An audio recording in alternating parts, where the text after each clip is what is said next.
Bonjour à toutes et à tous. Nouvelle rencontre ici au JFR 2022 et je reçois le docteur Arnaud Attier. Bonjour Arnaud. Très heureux de vous retrouver. Vous êtes neuroradiologue au CHU de Grenoble, mais vous êtes également un start-upper. Vous avez créé une entreprise, vous êtes très active, notamment évidemment dans tout ce qui touche à l'intelligence artificielle. Vous étiez d'ailleurs présent aujourd'hui à l'ouverture du colloque sur l'intelligence artificielle avec François Coton, le président des JFR 2022, c'est cela?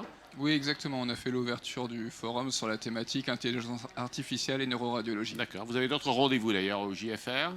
Tout à fait. Donc demain, on va présenter dans une session très transdisciplinaire sur imagerie et psychiatrie ce qu'on peut proposer comme screening avec l'intelligence artificielle aux patients qui souffrent de troubles psychiatriques, de type autisme, troubles obsessionnels. Et demain après-midi, une seconde session qui est plus orientée sur les maladies neurodégénératives, Alzheimer, Parkinson, démence frontotemporale. Et ce qui est quand même votre centre d'intérêt principal, mais pas que. Enfin, on va le découvrir. Donc, neurologie. Alors, je voulais quand même effectivement m'intéresser avec vous à ces maladies psychiatriques, neurodégénératives, la neuroradiologie et l'intelligence artificielle. Il y a des recherches importantes qui ont été menées, que vous menez? Oui, tout à fait. La particularité finalement de l'intelligence artificielle en neuroradiologie par rapport au reste des disciplines, c'est de s'être beaucoup développé dans le domaine de la segmentation d'images, c'est-à-dire proposer des analyses volumétriques qui sont plus précises que celles que font les médecins, mais ce n'est pas le créneau sur lequel on est du côté de la start-up, on est sur de l'aide à la décision clinique, c'est-à-dire qu'on va mettre le cerveau d'un patient en entrée d'un algorithme, quelques informations cliniques, et on va donner aux thérapeutes des outils finalement pour mieux soigner les patients orientés maladie. Alors là, vous avez un tout petit peu glissé, vous avez déjà parlé de votre expérience entrepreneuriale, c'est ça? Avec une entreprise qui s'appelle Geodesix. D'accord. Où est-ce que vous en êtes là? Alors, on a créé l'entreprise il y a 1 an.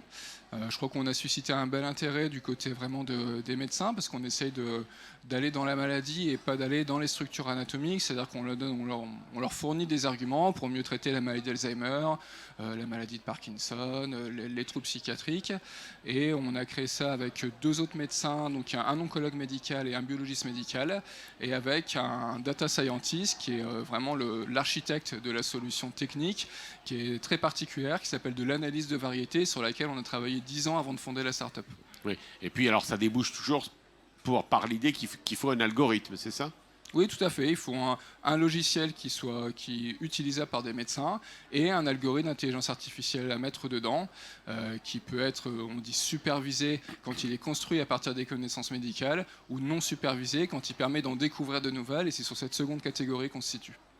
Et donc on peut considérer que c'est une aide vraiment au diagnostic pour les médecins que vous offrez. Oui, c'est à la fois, on a une gamme d'algorithmes qui sont orientés aide au diagnostic, mieux comprendre les maladies, savoir quel type de patient sur quel type de patient, quelle molécule va mieux marcher. Et on a aussi de l'aide à la planification thérapeutique, dans le sens on peut prévenir les effets secondaires, par exemple des traitements, en indiquant là il y a un risque de complication qui est trop important pour ce patient avec ces données en entrée. Et l'intelligence artificielle va nous le dire, ça, théoriquement? C'est clairement pas pour se remplacer de la décision médicale, ça apporte des arguments supplémentaires dans une démarche qui est holistique finalement, d'aller traiter un patient pour dire comment est-ce qu'on peut mieux soigner le patient. Donc c'est vraiment de l'aide. J'insiste sur le fait que c'est pas du diagnostic ou du pronostic pour remplacer le médecin, c'est un accompagnement. Donnez-moi quelques exemples concrètement. Alors concrètement, dans le domaine de la neuroradiologie, vous avez votre père, votre frère qui vient avec des premiers troubles de la mémoire. Il n'y a pas de diagnostics qui sont posés par les médecins parce que les symptômes sont très légers. On va utiliser quelques données cliniques comme son âge, son sexe, son IRM cérébral, et on va le mettre dans la machine, dans l'algorithme, et l'algorithme va nous dire, là, attention, il va falloir le suivre particulièrement parce qu'il a 40% de chances de développer une maladie d'Alzheimer, par exemple, et comme on sait qu'il n'y a pas de traitement une fois que la maladie est déclarée, c'est à ce moment-là que c'est intéressant de détecter la maladie. Oui, alors avec ce que l'on sait, enfin ce que l'on lit en tout cas, ou que l'on écoute, évidemment des questions éthiques qui peuvent se poser. Oui, tout à fait. L'éthique, c'est très très important. C'est pour ça qu'on ne propose pas de classification. Ce n'est pas nous qui allons dire si le patient a la maladie d'Alzheimer. Donc c'est un outil supplémentaire pour dire il a un cerveau à risque, ce qui n'est pas la même chose que poser le diagnostic. Et effectivement, on ne va pas aller donner des pourcentages, par exemple de 100% de chance d'avoir la maladie d'Alzheimer, parce que ce n'est pas notre rôle. Donc l'éthique est très importante. Donc ça a été beaucoup de recherche académique. Maintenant, c'est de la recherche clinique, pratique, disons. et en tout cas avec votre start-up une possibilité effectivement de créer des logiciels ou en tout cas des solutions qui seront achetées par qui?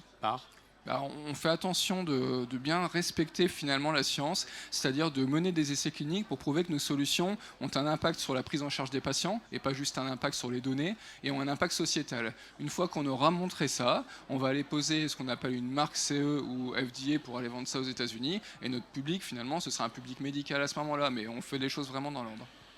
Très bien, donc vous nous rappelez les rendez-vous là, si on veut vous suivre, c'est Oui, demain. tout à fait. Demain matin, imagerie et psychiatrie à 11 h, il me semble. Demain après-midi, imagerie, intelligence artificielle et démence à 16 h. Bon, très bien, merci, rendez-vous est pris. Merci beaucoup. Arnaud Attier. Bon après-midi, merci à tous.